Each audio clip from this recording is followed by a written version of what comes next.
डीजीडी श्री अजय कुमार शर्मा, एफएडीएस श्री संजीव मित्तल, यहां पर तीनों सर्विसेज के अधिकारी वर्ग, अन्य सभी अधिकारी वर्ग, मीडिया के मित्र, देवियों व सज्जनों, आज रक्षा संपदा महानिदेशालय द्वारा आयोजित रक्षा मंत्री उत्कृष्टता पुरस्कार समारोह में आप सभी के बीच उपस्थित होकर मुझे बेहद खुशी है।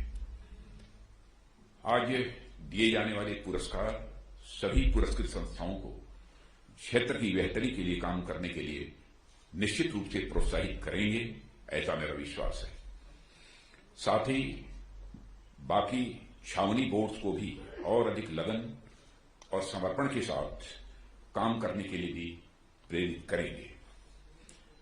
मैंने देखा कि अभी जो भी पुरस्कार दिए गए हैं वे स्वच्छता, स्वास्थ्य, डिजिटल क्षेत्र की अचीवमेंट्स, लैंड रिकॉर्ड मैनेजमेंट और अन्य सार्वजनिक सेवाओं में नए कार्य करने के लिए दिए गए हैं। ये सभी कैटेगरीज आज के डेवलपमेंटल नीड्स के नजरिए से मैं मानता हूं बहुत ही प्रासंगिक है।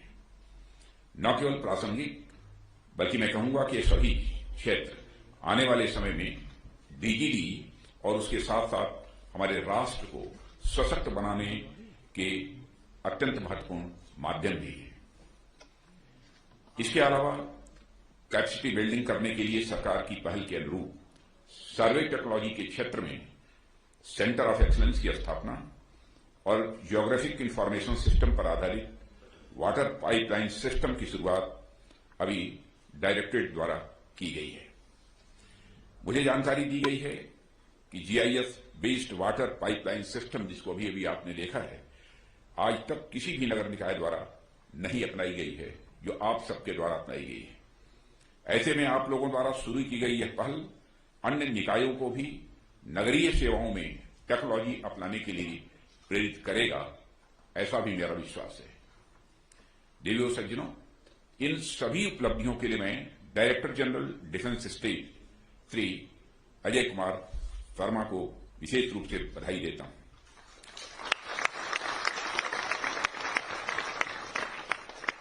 और साथ ही अपनी मैं शुभकामनाएं भी देता हूं।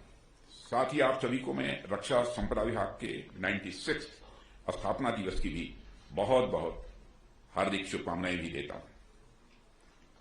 साथियों, अभी कुछ माह पहले की ही बात है, इसी साल की शुरुआत में डायरेक्टरेट में ही ई छावनी पोर्टल का उद्घाटन समारोह था और इस समारोह में जितने लोग उपस्थित थे, मैं देख पा रहा हूं उनमें से कई लोग आज यहां पर उपस्थित हैं, पर उस समारोह में ऐसी शख्सियत भी थी जो आज हमारे बीच नहीं है और मुझे उस कमी का बहुत ही एहसास हो रहा है।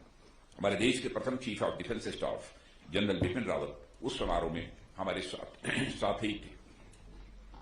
उन्होंने रक्षा संपदा महानिदेशालय के प्रयासों, उसकी उपलब्धियों और उसके सामने आने वाली चुनौतियों को लेकर कई सारी बातें उस समय भी मुझसे की थी। साथ ही इसे और अधिक सक्रिय और सशक्त बनाने के प्रति वह अक्सर अपने विचार भी व्यक्त करते रहते थे। आज जब हम यहां डीजीडी की सशक्तिकरण को लेकर लगातार आगे बढ़ रहे हैं, उस क्रम में नई नई शुरुआतें कर रहे हैं, तब हमें एक क्या मालूम था कि आज जनरल बिपिन रावत ही हमारे बीच में नहीं रहेंगे। यह हम सबके साथ साथ पूरे देश के लिए भी एक बड़ी क्षति है। पर साथियों, हमारा यह संकल्प होना चाहिए कि सीडीएस के पद के सृजन, डिपार्टमेंट ऑफ मिलिट्री अफेयर्स की स्थापना और इसी तरह के अन्य रिफॉर्म के साथ सरकार ने हमारी आर्म्ड फोर्सेस को सुदृढ़ और सशक्त बनाने का जो सिलसिला प्रारंभ किया था, उसमें हम अपना पूरा योगदान दें और इस लक्ष्य को जल्द से जल्द प्राप्त भी करें। इसमें डीजीडी की भी बड़ी अहम भूमिका होगी और मैं समझता हूं डीजीडी उसे अच्छी तरीके से निभा भी रहा है।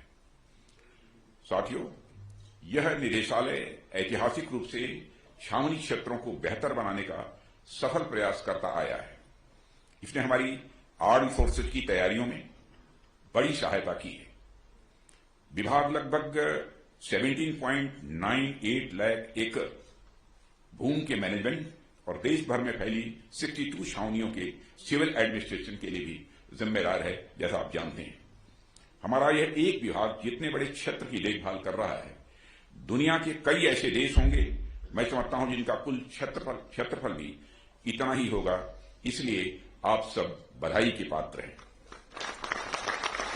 साथियों, यह बड़ी बात है कि आज रक्षा संपदा विभाग छावनियों को आधुनिक सुविधाएं प्रदान करने और सैन्य अधिकारियों, जवानों व उनके परिवारों के साथ साथ 20 लाख से अधिक की सिविल आबादी की बढ़ती आकांक्षाओं को पूरा करने के लिए निरंतर प्रयासरत है। जैसा कि मैंने पहले भी जिक्र किया, इस लक्ष्य को प्राप्त करने के लिए रक्षा संपदा विभाग ने ई छावनी पोर्टल नामक एक महत्वाकांक्षी परियोजना की शुरुआत भी कुछ समय पहले की है। और यह प्रोजेक्ट माननीय प्रधानमंत्री जी के द्वारा शुरू किए गए मिनिमम गवर्नमेंट, मैक्सिमम गवर्नेंस और डिजिटल इंडिया के विजन के बिल्कुल अनुरूप है। सभी म्युनिसिपल सर्विसेज की ऑनलाइन डिलीवरी के लिए एक इंटीग्रेटेड प्लेटफॉर्म की शुरुआत एक महत्वपूर्ण कार्य है। यह पोर्टल करों का भुगतान, व्यापार लाइसेंस का नवीनीकरण, पानी और सीवरेज के लिए नए कनेक्शन, विभिन्न प्रकार के सर्टिफिकेट्स और मोबाइल एप्लीकेशन के माध्यम से शिकायत निवारण जैसी सेवाएं प्रदान करता है। इसमें छावनी क्षेत्र के निवासी इन सेवाओं का घर बैठे उपयोग कर सकते हैं। मैं समझता हूं कि इससे सुखद स्थिति छावनी क्षेत्र के लोगों के लिए और क्या हो सकती है। इसके अलावा, जैसा कि मैंने शुरू में जिक्र किया, कैंटोनमेंट बोर्ड्स अपने निवासियों को पानी का ऑप्टिमम यूटिलाइजेशन करने और समान वितरण सुनिश्चित करने के लिए GIS based water supply network भी शुरू कर चुका है। यह जल ही जीवन है की संकल्पना को साकार करने की ओर एक बड़ा कदम है। इसके अलावा छावनी बोर्डों ने कोविड-19 महामारी में और विशेष रूप से इसकी दूसरी लहर के दौरान सार्वजनिक सेवाएं, स्वच्छता सेवाएं, व्यापक चिकित्सा देखभाल और टेलीमेडिसिन सुविधाएं प्रदान करने में भी सराहनीय कार्य किया है। इसके लिए भी मैं आप सबको बधाई देता हूं। छावनी अस्पतालों ने अपनी बुनियादी ढांचों को युद्ध स्तर पर उन्नत किया है और आगे भी महामारी की किसी भी लहर का सामना करने के लिए वह तैयार हैं। देवियों सज्जनों, मुझे जानकर बेहद खुशी हुई है कि छावनी बोर्डों ने आजादी अमृत महोत्सव के तहत देश भर में 75 वाटर बॉडीज के रिनोवेशन की एक पहल की है। वर्तमान में अधिकांश सेंट्रली स्पॉन्सर्ड स्कीम्स छावनी क्षेत्रों में लागू भी कर दी गई हैं, ताकि इन योजनाओं का लाभ छावनी क्षेत्रों के निवासियों तक भी पहुंच सके। हम छावनी क्षेत्रों के निवासियों को उनकी संपत्तियों के म्यूटेशन, भवनों के पुनः निर्माण, पट्टे के नवीनीकरण और उनकी संपत्तियों को फ्री होल्ड में बदलने में आने वाली विभिन्न समस्याओं के समाधान पर भी हमने काम किया है और काम कर रहे हैं। साथियों, मुझे विभाग द्वारा देश भर में रक्षा भूमि प्रबंधन के क्षेत्र में सुधार के लिए कई कदमों से भी अवगत कराया गया है। तो मुझे जानकर खुशी हुई कि भूमि अभिलेखों के रियल टाइम अपडेशन और थ्रेट मैट्रिक्स के आधार पर रक्षा भूमि को अतिक्रमण से बचाने के लिए एसओपी भी जारी किए गए हैं। विभाग ने देश भर में खाली पड़ी रक्षा भूमि की सुरक्षा के लिए बाउंड्री पिलर लगाने की भी मंजूरी ले ली है। और मुझे यह भी बताया गया है कि डीजीडी ने डिफेंस लैंड के सर्वे के क्षेत्र में एक बड़ी छलांग लगाई है, जिसमें बहुत ही कम समय में देश भर में फैली रक्षा भूमि के विशाल क्षेत्रों में सर्वे के लिए सैटेलाइट इमेजरी और ड्रोन टेक्नोलॉजी जैसी मॉडर्न सर्वे तकनीकों का इस्तेमाल किया गया है, जिसको प्रत्यक्ष आज मैंने अपनी आंखों से भी देखा है। और मैंने उसी समय कमेंट भी किया था कि सचमुच इस प्रकार के विभागों को संभालने के लिए जो समय समय पर बराबर मार्गदर्शन करता रहता है, नेतृत्व करता रहता है, ये डिफेंस सेक्रेटरी वो टेक्नोक्रेट होना चाहिए। और सौभाग्य से हमारे defence secretary doctor Vijay Kumar technocrat हैं। विभाग ने समस्त रक्षा भूमि के सर्वेक्षण का दूसरा चरण पूरा कर लिया है और रक्षा भूमि के सभी हिस्सों के लिए डिजिटल फाइल्स भी तैयार की है। विभाग भू सर्वेक्षण के लिए आधुनिक तकनीक के प्रयोग के लिए एक सेंटर ऑफ एक्सीलेंस भी विकसित कर रहा है, जो न केवल भारतीय रक्षा संपदा सेवा के अधिकारियों और तकनीकी अधिकारियों को, बल्कि केंद्र और राज्य सरकारों के अन्य विभागों के अधिकारियों को भी उच्च स्तर का प्रशिक्षण प्रदान करेगा। विभाग ने बाहरी विशेषज्ञों पर पूरी तरह निर्भर होने के बजाय अधिकारियों और कर्मचारियों के प्रशिक्षण के माध्यम से आंतरिक विशेषज्ञता विकसित करके आत्मनिर्भरता प्राप्त करने पर भी ध्यान दिया है।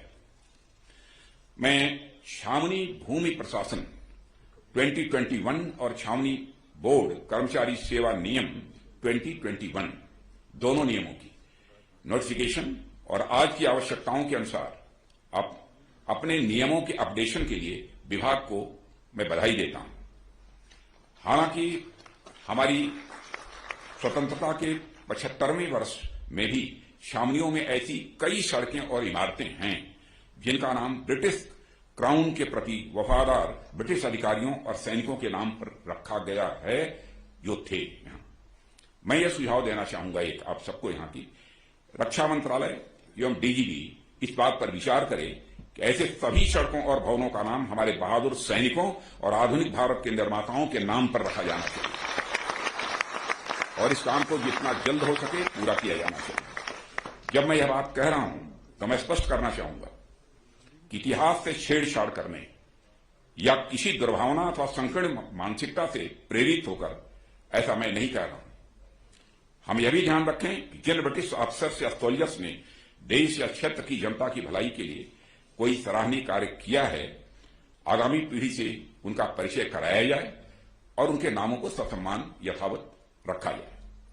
मैं रक्षा मंत्री की उत्कृष्टता पुरस्कार के सभी विजेताओं को उनके सराहनीय कार्य के लिए मैं बधाई देता हूं और मुझे आशा है कि अन्य अधिकारी और कर्मचारी भी भविष्य में इन पुरस्कारों को प्राप्त करने के लिए प्रेरणा लेंगे और सार्वजनिक सेवा के अपने प्रयास के लिए प्रेरित भी होंगे। ये पुरस्कार राष्ट्र निर्माण की प्रक्रिया में रक्षा संपदा विभाग के अधिकारियों की दृढ़ता, समर्पण और उनकी प्रतिबद्धता का